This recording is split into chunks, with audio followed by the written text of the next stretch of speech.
Good evening and welcome to this meeting of the Corporate Governance Group. Before we commence with the meeting, I can confirm that the Council's adopted some etiquette rules for its remote meetings, and these are as follows. Please only speak when the Chairman invites you to do so. Members, please let the Chairman know that you wish to speak through the chat function. The Chairman will introduce speakers in the order which the request to speak has been made, unless there is a point of order at which we will give way. Please minimise all distractions while you are in the meeting, and members, please please mute your microphone when you are not speaking, and please consider turning off your video feed if there's interference on your connection. Please bear in mind that there is a lag between speaking and other attendees hearing you. There's no presentations for this evening's meeting, Chairman. All papers have been circulated to members in advance. Members, when referring to reports, please quote the page and paragraph number to assist your colleagues.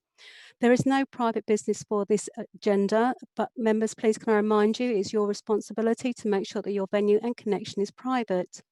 If you do lose connection at all during this meeting, please attempt to rejoin. If the problems persist, please email me and I'll ensure to support you getting reconnected. Please use the chat function for the purpose prescribed of asking to speak or for a point of order. The chat function is subject to the access to information regimes of FOI/EIR. It is also subject to data protection, rules of defamation and the Council's Code of Conduct. For this meeting, councillors have a prefix of CLLI for their name and officers in attendance have a prefix of officer. I can confirm that the meeting is quorate. The Corporate Governance Group consists of the following members. The Chairman is Councillor Richard Van Dolken. The Vice Chairman is Councillor Hilton Johnson. The remaining members of the committee are Paul Houston, David Hume, David Mann, Vanessa Santamoro, Dean Wallace, Tom Walsh, Lynn Waters. Chairman, tonight we do have apologies from Councillor Tom Walsh. The officers in attendance is Kim Cole, Head of Governance and Monitoring Officer. Jessica Mann is the Governance and Members Officer who's clerk in this meeting. And I'm Emma Wisby, I'm the Governance and Members Manager and I'm the meeting facilitator for this evening. Thank you, Chairman. I now hand the meeting over to you. Thank you. Thank you very much, Emma. Good evening, everyone. Welcome to this meeting of the Corporate Governance Group. My name is Councillor Richard Van Dolken and I will be chairing this meeting. I'm being assisted by a governance officer and a meeting facilitator who will help me identify when people want to speak and manage the notifications through the chat function. Please let me know using that chat function if there are any issues with your internet connection. Please also remember to mute your microphone when you finish speaking. Members, for this meeting, when I seek your agreement, silence will be taken as assent. As the meeting facilitator has confirmed the attendance of members and officers for this meeting, I shall now proceed with the business of the meeting. Agenda item 1 is apologies for absence. And we have, as Emma has mentioned, apologies received from Councillor Tom Walsh. Are there any others? Chairman, all members are present. Thank you. Thank you very much. As there are no more apologies, proceed to item 2, minutes of the previous meeting. Members, for this item, I'll be seeking your agreement, therefore silence will be assent. However, if a member wishes to raise an issue in respect of the minutes, please indicate via the chat function. Do any members have any objection to the approval of the minutes as an accurate record of the meetings held on the 29th of October 2020?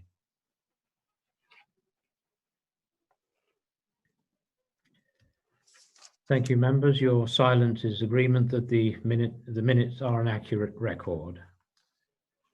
So we move on to item 3, declarations of interest. Do members have any disposable pecuniary interest, other pecuniary interest, or non-pecuniary interest that they wish to declare this evening? Please state the item and the nature of your interest. Please indicate you wish to speak in the chat function. Councillor Santamaro. Thank you, Chairman. Non-pecuniary interest in the agenda. My employer, Homes and Hills, having represented Councillor Beavis in proceedings, albeit I'm not in the same department as the team that worked on the case.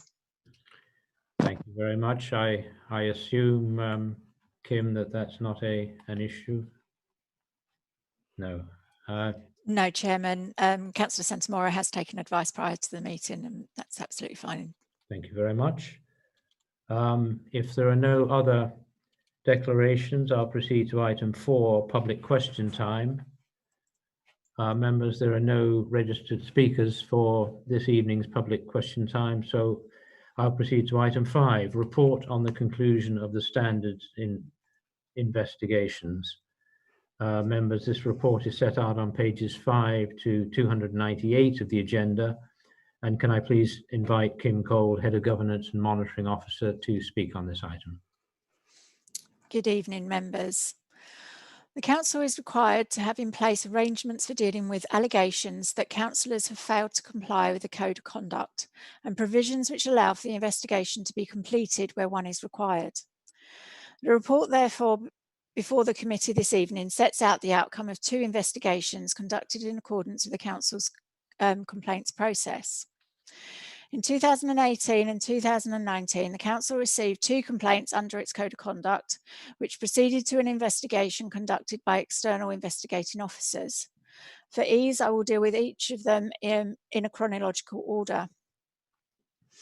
In April 2018, the Council received a complaint from a complainant regarding an application that had been made to the Council by Councillor Joe Beavis under the Councillors' Community Grant Scheme. The application was made on the 27th of March 2018 on behalf of Braintree Community Foundation Community Interest Company, of which Councillor Beavis was at that time a director, together with the complainant, who had resigned as a director on the 13th of November 2017. The application was for a grant of £1,383.80 and confirmed that there were 2 directors of the company and that there were a minimum of 2 authorised signatories to the financial transactions, listing the complainant and Councillor Beavis as the directors and the authorised signatories. An independent investigation into the complaint was commissioned by my predecessor, and a solicitor at Threaves was appointed as the investigating officer. The investigation was completed on the 1st of January 2019, and the investigating officer determined that the complainant that as the complainant had resigned as a director prior to the application being made, there had been a breach of the Council's Code of Conduct under paragraph 7.1, namely that you must not use or attempt to use your position as a member improperly or to confer on or secure for yourself or any other person an advantage or disadvantage. In respect of the 2 signatories, the investigating officer found that there had not been a breach of the Code of Conduct, as at the time of the application, 2 signatories on the company bank account had remained, one of which was the complainant. On the 1st of February 2019, Councillor Beavis resigned as a district councillor. As a result, the outcome of the investigation was not published at that time, and the matter was not brought to the committee for consideration and did not proceed by way of a standards hearing. However, in light of the findings of the investigating officer, the Council sought recovery of the full value of the grant obtained, and this was repaid in full by Councillor Beavis in March 2019. In February 2019, Councillor Beavis submitted a complaint against Councillor Graham Butland. At the time of the complaint, Councillor Beavis was not a councillor, having already resigned from office. This was followed by a further complaint by Councillor Beavis in December 2019, at which point Councillor Beavis had been re-elected as a district councillor. The first complaint concerned the conduct of Councillor Butland during the course of the investigation into Councillor Beavis's own conduct, as already mentioned, and alleged that Councillor Butland had influenced the first investigation, bullied and intimidated Councillor Beavis during the investigation, and treated Councillor Beavis with disrespect during the period that both Councillor Butland and Councillor Beavis were members of the same political party. The second complaint, brought in December, alleged that Councillor Butland had acted with disrespect during the council meeting on the 16th of December 2019. In September 2019, a solicitor at Wilkin Chapman was commissioned by my predecessor to act as the investigating officer, and having commenced the investigation into the first complaint, they were instructed to also consider the second complaint as part of their investigation.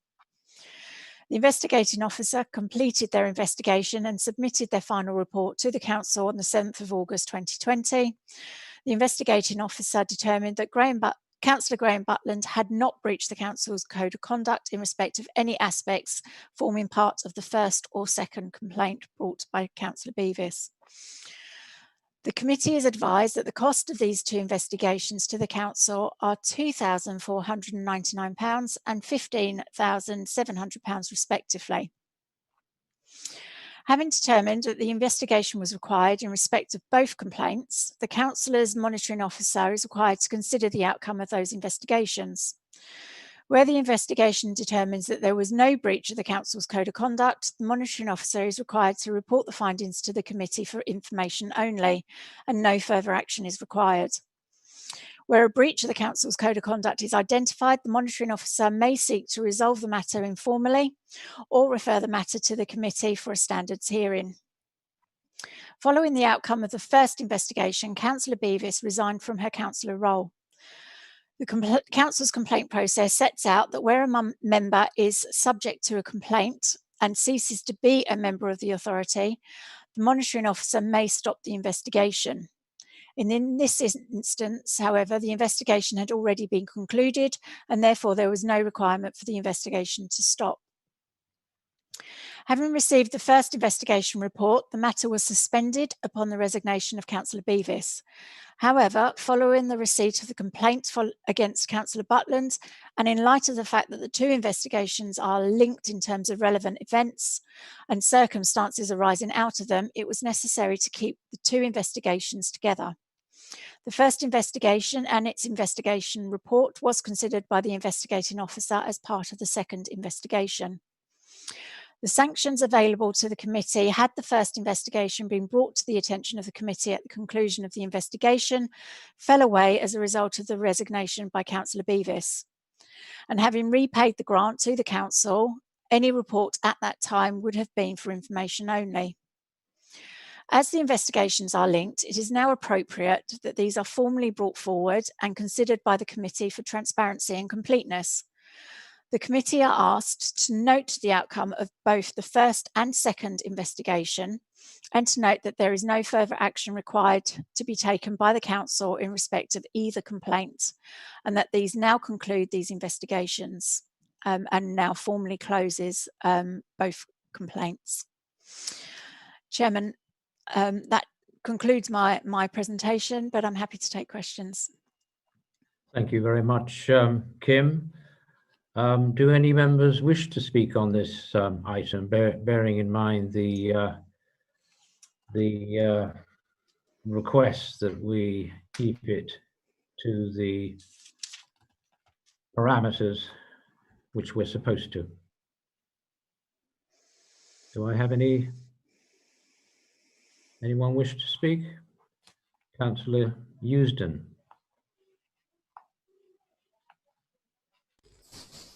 Thank you, Chairman. I understand fully the report that's just been given.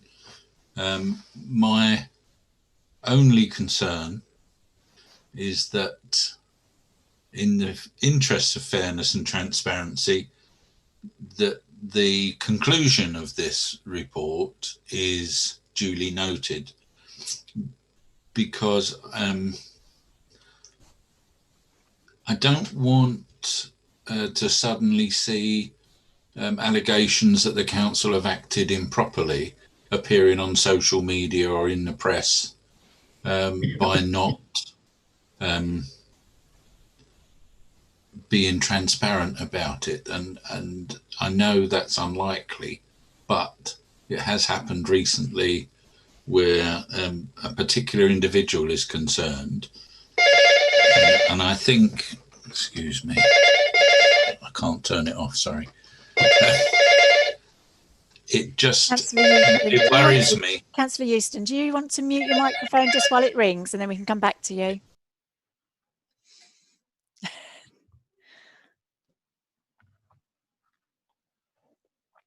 I do apologise, members. That's it. Sorry about that. Sorry about that. Thank you, Councillor Euston.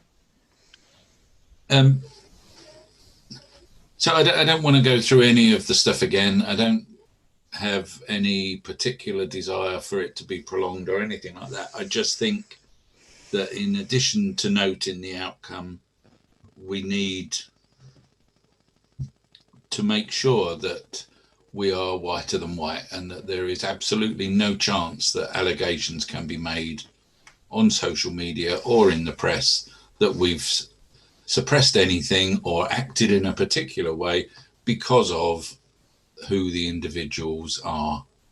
And that's my issue. So my recommendation would be that we ask the monitoring officer to publish a decision notice and report the reports and details of the costs on the website as soon as practicable. I don't know what other members think, or if, but that's my view. Thank you. Thank you, Councillor. I think are you intending to make a formal recommendation? May I ask? Yes, I am. Sorry. In which case, I think it would be correct that we see if there anyone else would like to speak on this matter, and then am I right? I'm looking at the officers that then we would first of all note the report and then take the motion. Is that the way I see it? Chairman, We do not need a seconder, Chair. Chairman, if I may, yes, as Councillor Mann says, you do need a seconder for the proposal by Councillor Euston. So if I can invite you to call for that seconder, you can then invite members if they wish to discuss in the matters further. And then when you take the matter for its vote, you can note the report as one decision and then take a separate vote on the recommendation as proposed by Councillor Euston. Thank you. Right. Well, do we have a seconder then for this motion? That's Councillor Walters, I believe. Yes. Thank you very much. Hello, Chairman. Thank you so much. Yes, I would like to second this motion. Thank you very much. Okay, thank you. Are there any, before we go on then, are there any other members who would like to speak on the matter? Councillor Mann. Thank you, Chair. I think we can draw some quiet comfort from this whole procedure, because I think it does really demonstrate the effectiveness of the council's complaint process. I think it also shows the wisdom of spending that money to commission independent investigation officers, people who have normally got nothing to do with the council, and I think that adds to the powerfulness of the conclusions that they came to. I found the papers that were put before us as very thorough and well structured and extremely well evidenced. So I think we can have that confidence that the process is in fact a sound one. Thank you, Councillor Mann. Yes, and I would agree. Like you, I've gone through it all, and we can, as you say, draw comfort from that. I think Councillor Santamaro wished to speak. I missed you before. I'm sorry. Thank you, Chairman. Only to echo really what Councillor Mann just said, but also to respond partly to the comment from Councillor Euston with regards to transparency of process. I mean, this agenda and all the documents associated with it are publicly available in any event. So I don't feel that an allegation about not being transparent would be fair or correct, really, from that point of view. But in the public domain already, as are all other documents associated with public meetings. Just a comment, not a question, nothing to note, just something I wanted to say in response. Thank you. Thank you very much, Councillor.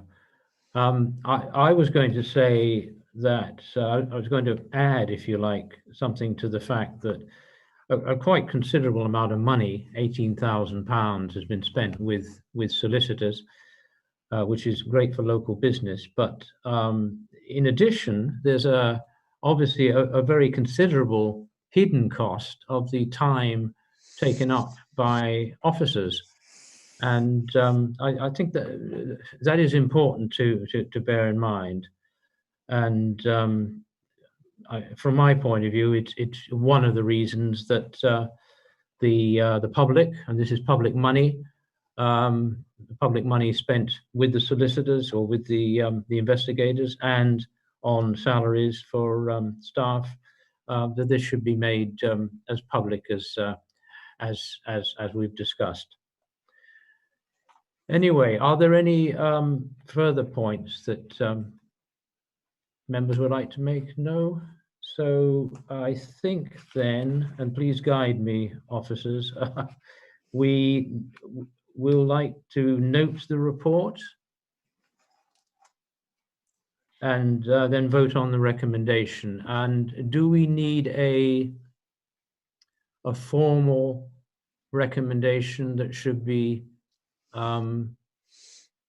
read out so that this can be taken down? Chairman, Kim? Chairman, Councillor Euston set out his proposal for the for a notice for the monitoring officer to be directed to place a notice in the public domain that identifies the existence of the report, the outcomes and the costs associated with the investigation. Chairman, the notice will be drafted by the monitoring officer, and I'm sure that she will have a consultation with yourself regarding the content, but unless Councillor Euston has some precise wording that he wants, I think members are clear as to what they wish the notice to include if the vote is successful. Fine. Does that help? Yes, forgive me for being a bit picky, but just wanted to make sure we're on the same page. So if members will vote on the noting of the report, or I should say would agree that we've noted the report, I will take your silence as agreement to note the report.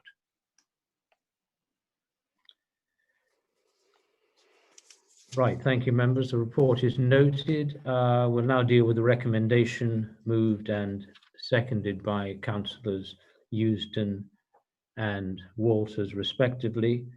I'll take this vote as a roll call. When I call your name, please can you respond with, against, or abstain? Councillor Euston? For. Councillor Hume? Councillor Hume? Apologies. Against. Councillor Johnson?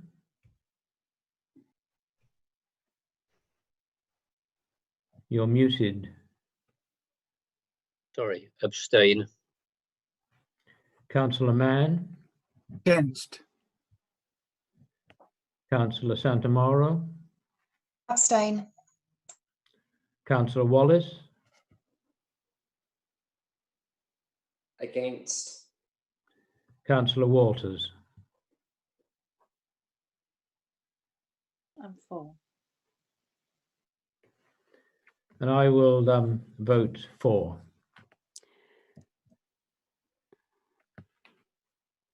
And I'll ask. Chairman, if there's an equality of votes between for and against, you have 3 for the recommendation and 3 against with 2 abstention. as chairman, you do have casting votes. You may vote as part of the body of the committee, and then as chairman, you have the right of a casting vote. So chairman, could I invite you to give your casting vote, please? I will vote for. Chairman, and I can confirm that you have 4 votes in favour of the recommendation, which has been tipped in balance with your chairman's casting vote. Thank you. Thank you very much. And thank you, members. So I think this item then concludes our business for the evening. So I will close this meeting of the Corporate Governance Group at 7:40. Yes. Thank you, members, for your attendance this evening, and those watching the broadcast via the Council's YouTube channel. I'll now hand over to the meeting facilitator. Thank you, Chairman.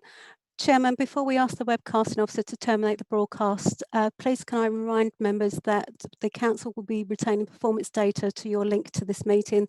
This is retained in the event that we have a legal challenge to the way that we've held this meeting this evening. Webcasting officer, can you please terminate the broadcast and confirm, please?